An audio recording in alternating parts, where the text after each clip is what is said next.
종류도 많고 내용도 의문이다. 체포 메모 흔들리고 있다라는 얘기, 지적 나오고 있습니다. 국정원장의 증언부터 한번 들어볼 텐데 조태용 원장은 저 메모는 거짓이다라고 밝혔습니다. 그러면서 홍장원 차장의 진술과 실제 CCTV 내용이 배치된다라고 꼬집었는데요. 직접 들어보시죠. 국정원장입니다. 당시 국정원장 관사 입구에 있는 공터였기 때문에 서서 제 포켓에 있던 메모지에다 막 적었었습니다. 홍장원 차장이 11시 6분에 국정원장 공관 앞에 어두운 공터에서 갑자기 이제 메모를 쓰게 돼서 주머니에 있는 메모지를 꺼내가지고 급히 썼다라고 했는데 저희가 확인을 해보니까 11시 6분이면 홍장원 차장은 거기가 아니고 청사에 있는 본인 사무실에 있었습니다. CCTV로 확인을 했습니다.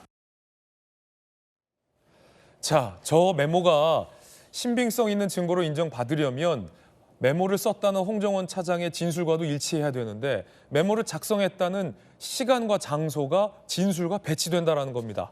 국정원장 공관 앞에서 공터에서 썼다고 했지만 그 시각 국정원 CCTV에는 홍 차장이 국정원 건물 앞에 있더라, 안에 있더라라는 겁니다. 진술이 실제 팩트와 배치되고 있는데 이거 어떻게 된 걸까요? 국정원장 공관 입구 공터에서 포켓에 있던 메모지에 받아 적었다. 그런데 포켓에 있던 메모지 원본은 국에서 버렸다라고 주장하고 있습니다. 어디론가 사라졌어요. 그리고 그 시각 홍 차장은 공터에 있지 않았다라는 게 조태용 국정원장의 어제 진술입니다. 홍 장원이 메모 작성 시간에 국정원 청사 내에 자신의 사무실에 있었다. CCTV로 확인했다. 그렇다면 정말 방첩사령관과 통화하면서 적은 것 맞아? 라는 의문이 대통령 측에서 여권 측에서 제기되고 있습니다. 4가지 버전으로 수정됐다라는 의혹은 잠시 후에 또 따져보겠는데 일단 첫 번째 미스테리는 이겁니다. 판사 출신의 나경원 의원님 오늘 나와 계신데요.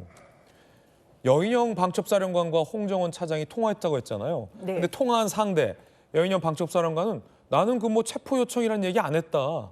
라고 지금 부인하고 있는 상황 속에서 네. 홍 차장의 어떤 일방적 주장과 메모가 남아있는 건데 그 메모를 작성했다는 최초의 그 장소 그 시각에 홍 차장은 거기 없었다라는 게 국정원 CCTV의 기록으로 남아있다는 건데 이거 어떻게 된 겁니까?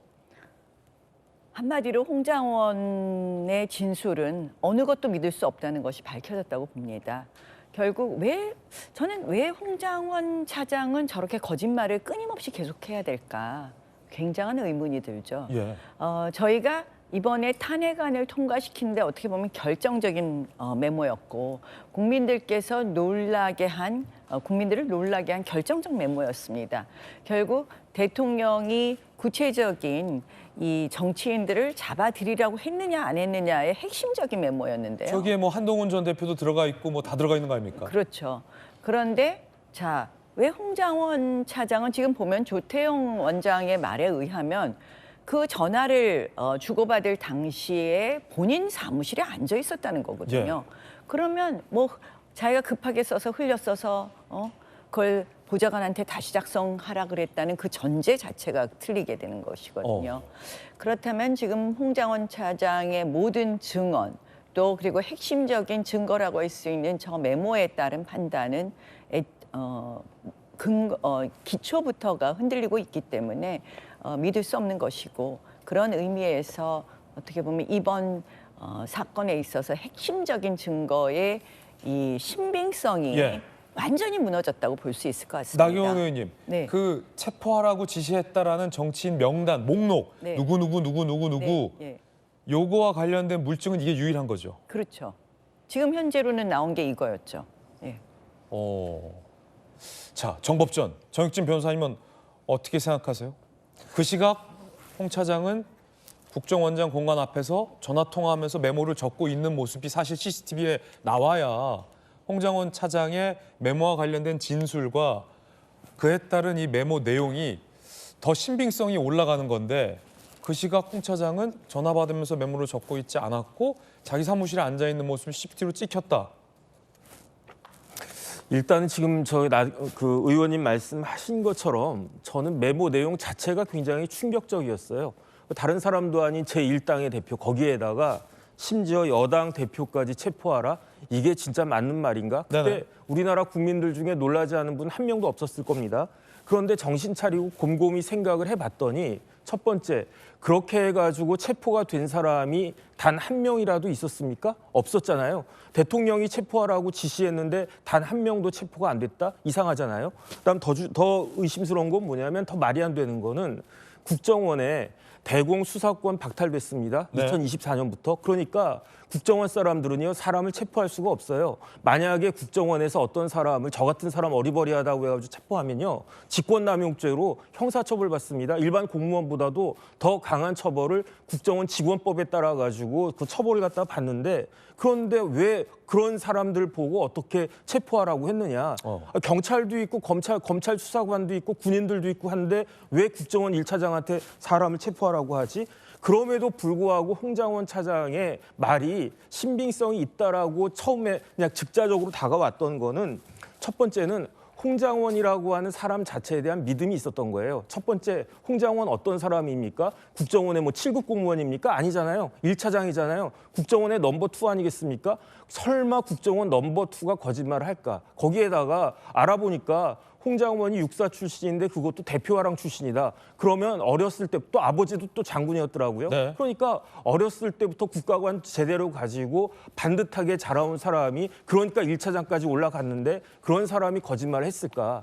그다음에 홍 차장의 말을 믿을 수 있었던 그 결정적인 거는 물증이 있었단 말이에요. 물증. 그 물증이 뭡니까? 메모잖아요. 그런데 그 물증 자체가 지금 막 흔들리고 있는 거예요.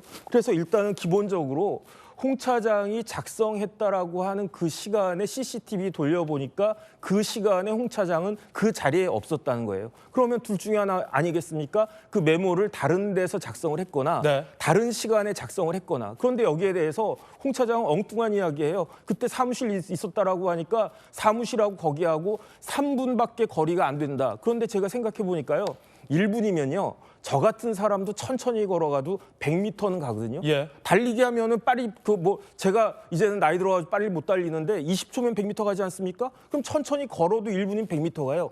3분이면요 300~400m 가는 그런 거리예요. 가까운 거리가 아니란 말이죠. 예. 그러니까 어디서 작성했는지 언제 작성했는지도 이야기하지 않고 있는데, 거기에다가 메모가 하나만 있는 게 아니라 4종이 있다라고 하니까 과연 저 메모라고 하는 것들의 신빙성을 믿을 수가 있겠는가? 더 심각한 건요, 홍 차장이 뭐라고 그랬습니까? 원본이 아니라고 그랬단 말이에요. 저게 원본이 아니면, 그러면 우리는 원본인 줄 알았는데 저게 원본이 아니면 그 원본 어떻게 했느냐? 찢어서 버렸대요. 예. 홍 차장 다시 한번 말씀드리겠지만 저 사람이 7급 공무원입니까? 신입사원입니까? 아니잖아요. 국정원에서 30년 넘게 잔뼈가 굵은 1차장이란 말이에요. 그다음에 저 사람이 중간에 국정원 직원할 때 뭐 했습니까? 블랙 요원 했었잖아요. 그 가장 치열하게 부는 홍콩에서 블랙 요원 했다고 그러지 않았습니까? 그런 사람이 그 원본의 중요성을 누구보다도 잘 아는 정보맨이라고 할 수 있는 홍 차장이 그 원본을 갖다가 찢어버렸다? 그걸 어떻게 믿습니까? 그러니까 지금 봐서는요, 홍 차장 이야기는 저 같아도, 조금 전에 나 의원님도 그렇게 예. 말씀을 하셨지만 믿을 만한 게 하나도 없다는 그런 생각이 들고, 그걸 넘어서 가지고 참담하다는 생각이 드는 게, 어떻게 저런 사람이 대한민국의 안보를 최일선에서, 대한민국의 정보를 최일선에서 좌지우지하고 그랬던 그 대통령의 눈과 귀가 되어 있었던 제1차장을 저런 사람이 하고 있었다라고 하는 게 저게 말이 되는가? 진짜 우리 국민들은요, 이 계엄을 통해 가지고 너무너무 심각한 것들을 많이 보고 있다, 그런 생각 듭니다. 예. 자, 잠시 후에 미스테리 하나씩 좀 더 풀어보겠습니다. 야당 측 반박도 좀 궁금한데요. 서재원 부위원장님 어떻게 보십니까? 지금 메모를 작성했다라는 장소와 시간, 이 진술이 사실과 다르다라는 게 드러나면서 논란이 일고 있는 건데요. 그렇죠. 그러니까 야당 지금 민주당의 뭐 반론이나 설명은 필요 없고요. 그 이제 조태용 국정원장이 이제 어떻게 보면 그 호수 위에 달 그림자 같은 말씀을 하고 계신다. 그러니까 전체적으로 그 이제 그 홍장원 이분은 말씀하신 게 처음에 전화를 받은 상태에서 포스트잇에 어두운 상태에서 하고 있다가 차로 2, 3분 거리에 또 공간과 사무실이 거리에 있기 때문에 전체적으로 보좌관에게 2번째 지시를 했고, 그 다음날 3번째 한 번 더 확인을 하고 4번째 본인이 썼다는 겁니다. 네. 즉 다른 하나인데 그 전체적인 시간은 다 4개다. 저도 지금 방송 주제도 여기도 메모를 하고 있고 여기도 메모를 하고 있는데, 그러니까 홍장원 저분의 저도 말을 신뢰할 필요는 없이 그분의 진술을 봤을 때는 이것은 메모는 하나다. 그러니까 체포 조던 명단은 있었다는 게 사실인 것이고 저분이 거짓말할 수도 있죠. 그러나 다른 분들 조지호 경찰청장도 이제 여인영 방첩사령관에게 김동연이라고 했을 때 경기도지사입니까 했을 때는 아니 이재명 대표를 무죄를 준 김동연 판사다라고 얘기했고 방첩사의 정보 요원이었던 구민희 이분이 또 김대우 또 방첩사 수사단장에게 구금 시설과 호송에 대해서 즉 명령을 받았다는 증언이 있거든요. 그리고 이런 분이 3인 성호가 될 수 있지만 네 분이서 국가에 대해서 이렇게 반국가적인 세력을 할 이유가 없지 않습니까? 그렇기 때문에 홍장원의 이 진술은 네 개의 메모가 아니고 하나의 최초의 포스트잇은 그것이 이후에 쓸 때는 굉장히 중요한 자료였지만 그 당시에는 이렇게 자필로 써서 버렸다는 겁니다. 예, 그렇기 때문에 조태영 원장은 지금 호수 위의 달 그림자 시간에 따라서는 메모가 4개가 아니고 즉 하나 메모 즉 지시를 받았다는 그 사실에 집중할 필요가 있다. 이런 말씀 드립니다. 시간과 장소가 조금 다른 건 본질이 아니다. 네, 그렇죠. 지시를 받았다는 메모 내용은 진짜다. 그렇죠. 네. 라는 반박일 텐데